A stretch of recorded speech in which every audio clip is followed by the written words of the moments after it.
like explaining the sun through a candle. All of us know about his contribution in space science and technology development. I'll attempt to highlight some other less known aspects as quickly as possible. Dr. Kalam is the greatest scientist India has ever produced. The first scientist president of India was popularly known as People's President. He is a distinguished personality to have received Padma Bhushan, Padma Vibhushan, and the most highest civilian award of Bharat Ratna.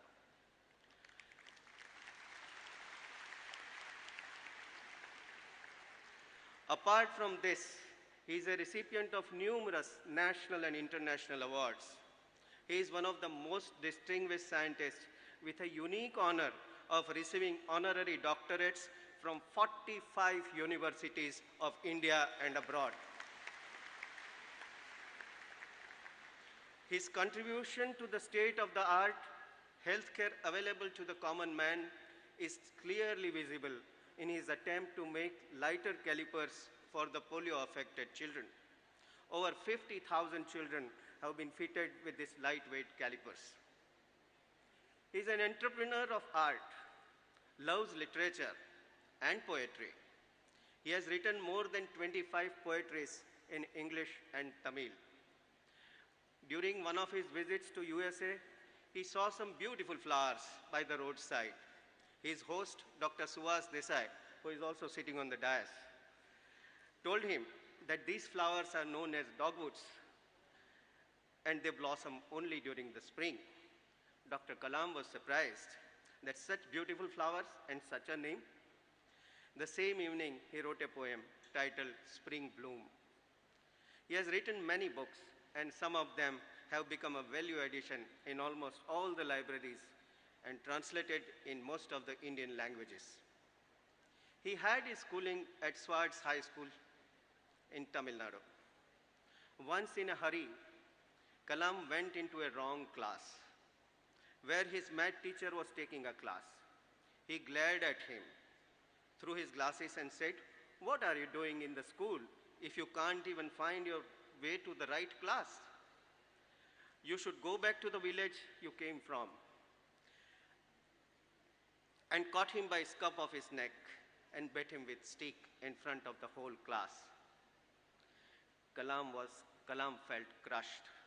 He thought, my family had made great sacrifices to send me to this school. He felt terribly homesick at times, but he was determined to make his family feel proud. From that day on, he made up his mind not only to be a good student, but to be the best. He studied day and night. Many months later, his dream of scoring full marks in math exam came true. He was thrilled. Next morning, during the school assembly, the same teacher who punished him stood up and said, "Whoever I punish becomes a great man." Everyone in the assembly started laughing. He then recounted what happened. He pointed to Kalam and added, "Mark my words, this boy is going to bring glory to the school and the teachers. Here is that boy who brought glory to not only to his parents, not only to his school and teachers, but to the nation." Although Kalam had several projects in his professional life, he treated each like his last. Such was his passion. His advisor, Major General R. Swaminathan, explained Kalam's success as a leader. He has this unique capability of being a boss as well as a worker.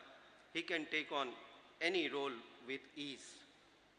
When Dr. Kalam's first major project, SLV-3, failed the first time, he was almost shattered. Also around this time, Kalam's childhood mentor died. "A part of me too passed away," said Dr. Kalam. His boss, Professor Satish Dhawan, backed him up under this difficult situation. Dr. Kalam, as a project in charge, was supposed to answer all questions in the press conference. But Professor Dhawan took away the mic from his hands and answered all cornering questions. Now, friends, I want to tell you, wherever I go, I say, youth has got the power to become unique you. You can become unique you. How you can become unique you? You know, friends, you just see this light. It is just shining like that, this light. When you see the light and bulb, whom do you remember? Yes? Yes, go ahead. Thomas Alva Edison, because he found how the electricity, Faraday's electricity, how it can be deployed. Thomas Alva Edison said that I will like the whole United States of America. When he not found out even the bulb, but he said he is going to light the United States of America, and that is a real story, friends. Now, whenever you see the aircraft sound, you will remember two guys. Yeah, this side is very good, Wright brothers. This side also good, Wright brothers. Now, telephone bell rings. Whenever telephone bell rings, Alexander Graham Bell, he did not have a lab in 1805 when he discovered the telephone. He did not have. He built the telephone in his brain. The laboratory was become a brain. And then he assembled, get the component system assembled, and a few inches he can communicate. Many laughed, but he said, I'm going to connect the world. There was one scientist, Indian scientist. He was traveling from London in 1920s, in London to Calcutta. When he reached the Calcutta one evening, he found sun was shining. He looked at the horizon, sky was blue, sea was blue. He asked why sky is blue and sea is blue. To get an answer, he has to work hard for 7 years. 7 full years worked hard. Finally, he established due to backscattering of the light and got a Nobel Prize.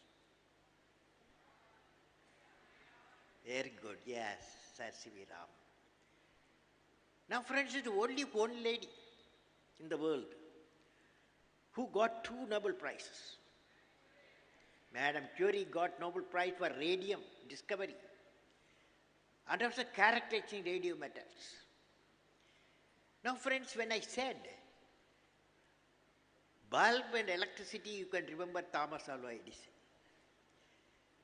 When I said the aircraft sound, you can remember Wright brothers. When telephone bell rings, you remember.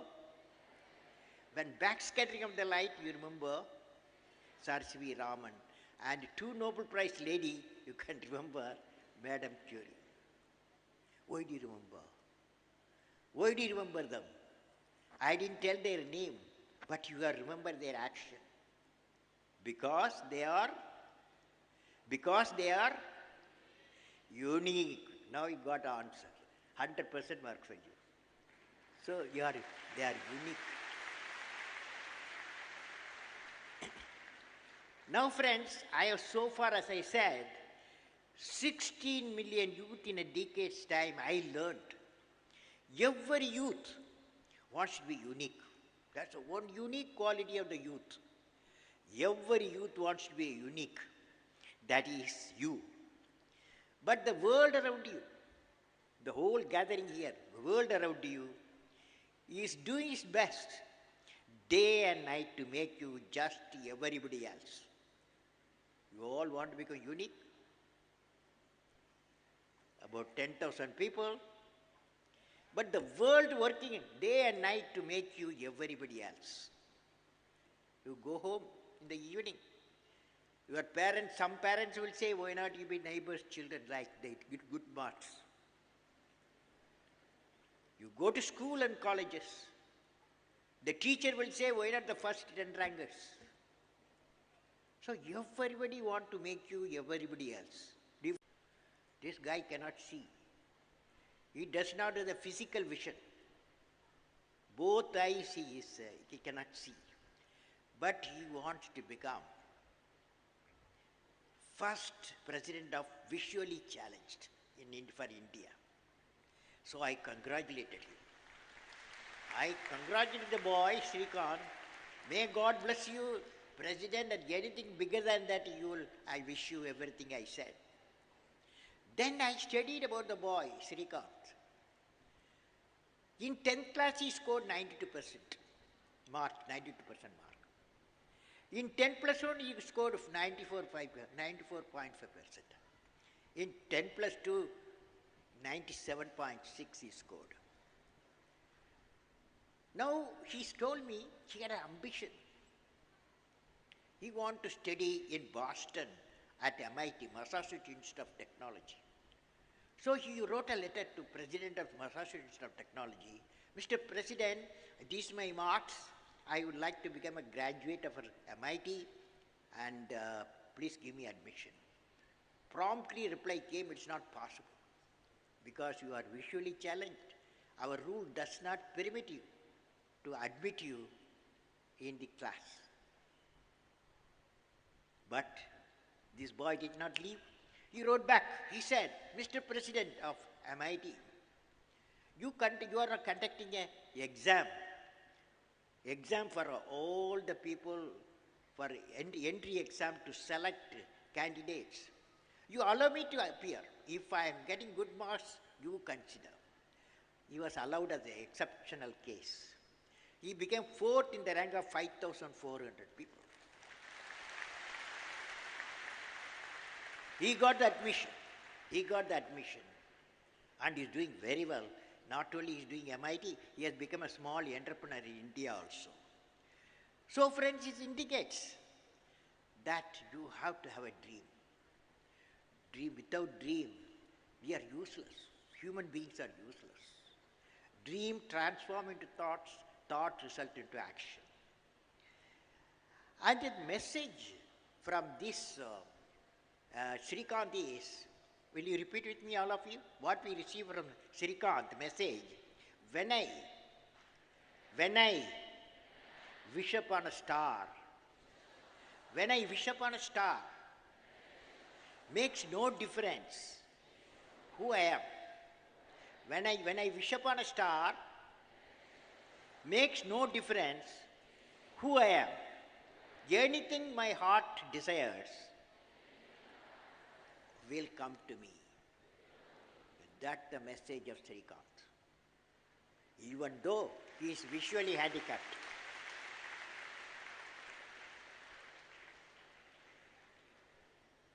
Friends, I was in Maharashtra 2 weeks back. An incident took place in the Harali village, Kolhapur district, Maharashtra, where I met over 2,000 students hailing from different schools.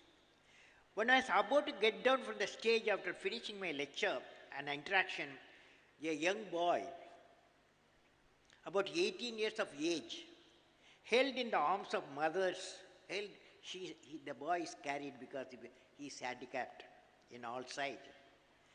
The mother held in the arms of the mother, cried to meet me. He said, I want to meet you.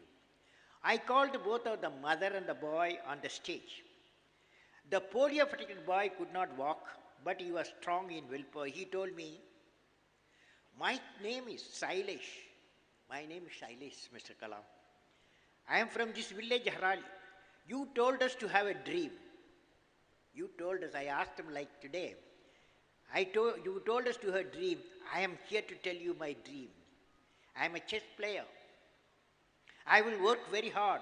Someday I will become the Grand Master of the world. You want to become Grand Master of the world.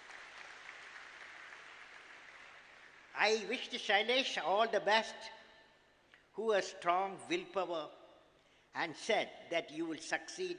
Definitely God is with you. Dear friend, the message is willpower can defeat any problem. Willpower can defeat any problem. Now I am going to finally recite a poem which I Eid Mubarak, myself painter Priyanka from Sir P.T. Sarvajanik College of Science, pursuing BSc second year. So my question is, our education system believes in mugging up and rectification method. Stud- Students who mug up well are considered to be the intelligent, but there are also students who are scoring less, have ignited mind. So we can see that Einstein and Bill Gates were not the toppers in the class. So according to you, what should be the assessment criteria in our education system? my see, I have a feeling, we have three systems the education: primary, secondary, in the higher education. Now, I don't have much comment what you asked, the secondary and higher education. But definitely I've got a comment on the primary education. Primary education up to age 15 is an important area for the children for growth of creativity. The classroom has to be creative, the teacher has to be creative, the syllabus has to be creative. All the three has to be creative. It's not. Today it is not. So reform, if you do the primary education reform, if you do, then the best products will come to secondary education and then higher education. Okay? So we have to do a lot of research, and a committee is working on how to improve the primary education. Okay? Yes. A very good afternoon, sir. Get up, get up, get up, get up, man. Shout, shout. Please hand over the mic to him. A very good afternoon, sir. Sir, left hand side. Sorry, sir, right hand side. I'm so sorry. Please, one at a time. Control the team members here. Only one at a time ask a question, yes.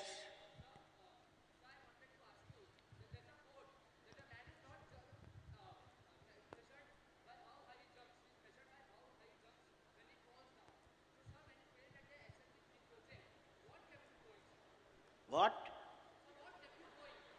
Kept going, even I failed. What kept going? Because you want to, for you, it's not the individual has to become great. The nation has to become great. So SL with it you succeed, the nation has to become great, because the capacity building is very essential. So that kept me going. Find out what went wrong. And we found out. And we corrected. We flew. We got a success. Okay? So message is, repeat with me. Repeat with me. I will become captain of the problem, defeat the problem, and succeed. That's the message. Okay, now I will take one more question. Yes? Good evening, sir. Why don't you give a mic here? Yes, there's a mic there. Standing. Simply standing. And you Good evening, sir. My name is Maria Sharif. I am a student in Lutz Convent High School. I am studying in standard 10th. Everybody has his or own inspiration, just like you are mine from 10 years. I've been following you and in your footsteps. I would like to ask you, who was your inspiration that you have come and achieved such great heights? Well, when I was it's a good question. When I was at next year, what subject you will take? Science. Science. Good girl, good girl. Thank you, sir. Though it's like this. When I was a 10-year boy, 1941. None of you were in idea form, 1941. At that time, I had a teacher, his name is Siva Subramania Iyer.